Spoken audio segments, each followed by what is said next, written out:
Halo guys, kembali lagi dengan Mr. M di sini.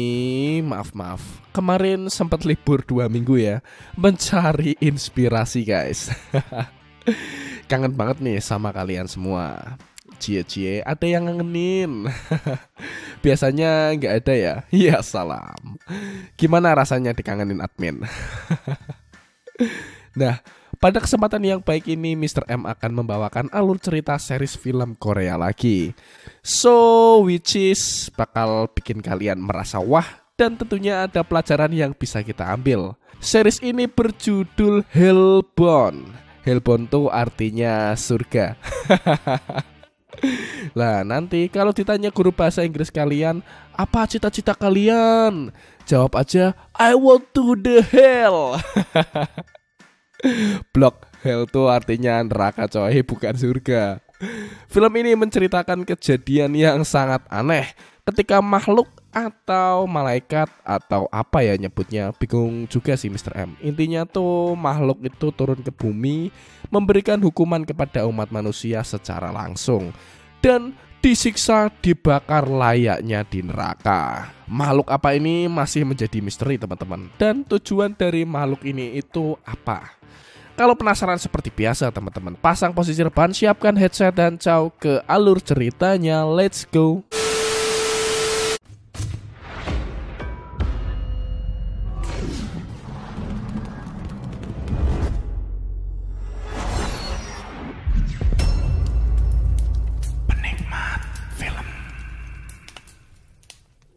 Film diawali dengan seseorang yang terlihat gugup dan takut di dalam sebuah kafe. Kayak kalian dulu ya, waktu SMP bawa HP di sekolah ya kan, padahal nggak boleh bawa HP. Nah, kayak gitulah deg-degannya. Di sana juga terdapat orang yang sedang siaran langsung dari ajaran yang bernama Kebenaran Baru. Pemimpinnya bernama Ketua Jung. Oh ya, nanti penjelasan Kebenaran Baru akan saya jelasin di depan ya. Ternyata guys, orang terlihat takut tadi mendapatkan sebuah pesan gaib bahwa dia akan mati pukul 1:20 siang hari dan akan dihakimi untuk masuk neraka. Gimana gak takut coba? Kalau kalian yang mendapatkan pesan itu ya pasti kalian langsung tobat ngocok ya. Maksudnya ngocok soda guys, gak baik buat kesehatan. Kembali ke topik guys, tiba-tiba di jam itu terdapat suara keras dan muncullah makhluk-makhluk gaib. Apa nih ya kita nyebutnya, kita sebut saja makhluk gaib ya. Seketika orang itu ditampol sama makhluk gaib itu. Otomatis orang yang di sana menjadi bingung.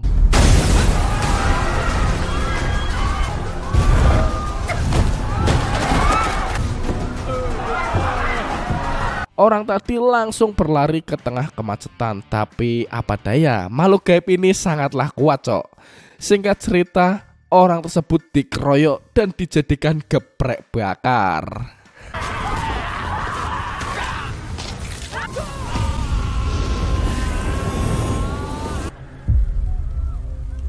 Dan makhluk itu tiba-tiba lari dan menghilang. Seketika semua orang menjadi bingung dan kaget dong ya. Polisi pun menyelidiki kejadian ini dan menganggap kejadian ini adalah pembunuhan biasa. Polisi belum bisa menerima bahwa makhluk itu adalah makhluk gaib yang datang dari neraka dan menganggap adanya dalang dari pembunuhan ini. Tapi anehnya nih, di TKP polisi tidak menemukan bukti adanya tanda manusia selain dari korban pembunuhan. Hal itu pun sangat membuat bingung polisi.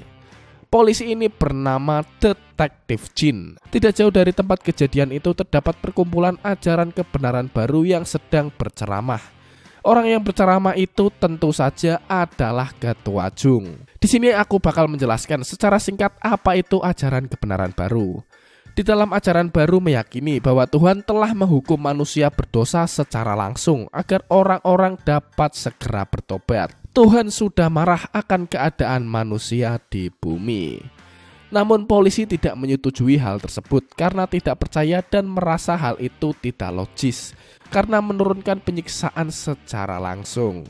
Mungkin ya Mr. M tuh nangkepnya polisi meyakini bahwa Tuhan akan menghukum hambanya setelah mati, bukannya masih hidup langsung dihukum di depan banyak orang.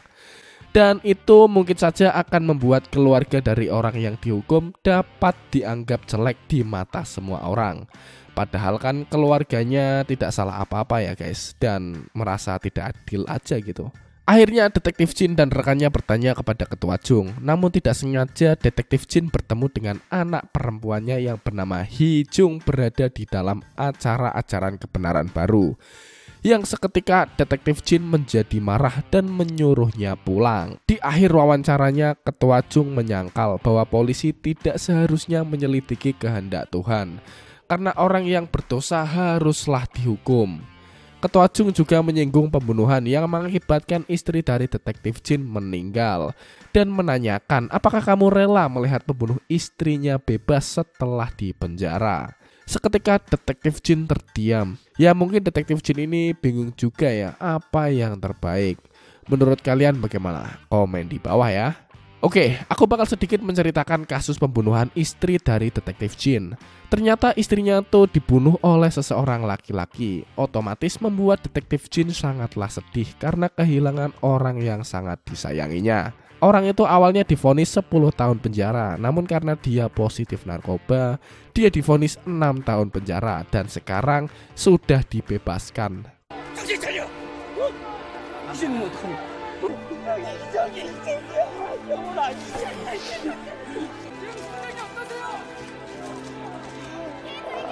Teringat kejadian di masa lalu, Detektif Jin sangatlah sedih. Di lain sisi ada seseorang ibu yang pulang dari bekerja dan diberi surprise oleh anaknya karena sedang berulang tahun dan merekam momen menyenangkan itu. Ibu itu bernama Park Jung-ja.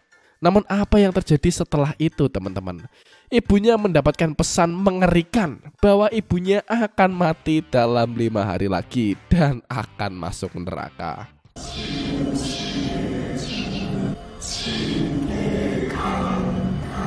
Ngeri cok. Lagi seneng-seneng ya kan, lagi berdoa semoga panjang umur, malah pendek umur. Ya salam. Yang otomatis membuat anak-anak dan Park Jung-ja menjadi getar-getir. Pindah ke scene yang lain. Ternyata ajaran kebenaran baru memiliki ormas radikal yang bernama Arrowhead.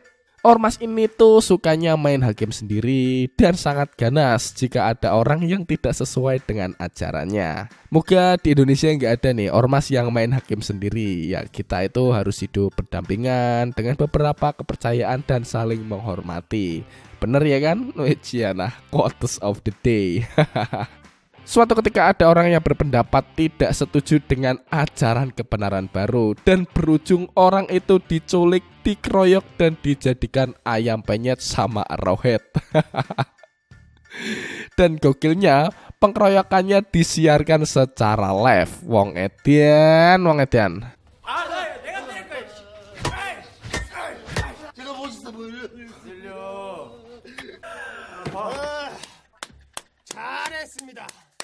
Singkat cerita, orang yang mengkeroyok itu ditangkap sama polisi. Dan ternyata pelakunya adalah anak-anak di bawah umur. Emang kadang ya, anak-anak di bawah umur tuh masih suka labil. Iya salam. Di lain sisi di kantor pengacara ada Park Jung-ja yang menerima titah melaporkan bahwa dia akan metong dalam 5 hari lagi. Pengacara itu bernama Min Ye-jin dan dia sebelumnya juga datang ke ajaran kebenaran baru untuk curhat. Ajaran kebenaran baru menyarankan untuk menyiarkan secara langsung penghakiman Park Jung-ja. Wong edian Chen, penggeprekan akan disiarkan secara live. Otomatis membuat pengacara Min Ye-jin menjadi kaget dan tidak percaya. Episode pertama pun berakhir. Gimana teman-teman? Seru kan? Akankah Park Jung-ja akan berakhir dengan penggeprekan secara live dan akan metong? Ngeri cok, asli, tobat kalian. Jangan sering maksiat. Iya salam. Sekian dulu dengan cerita Hellbound episode 1. Semoga kalian terhibur dan tentunya subscribe channel ini juga ya. See you di next film. Bye bye.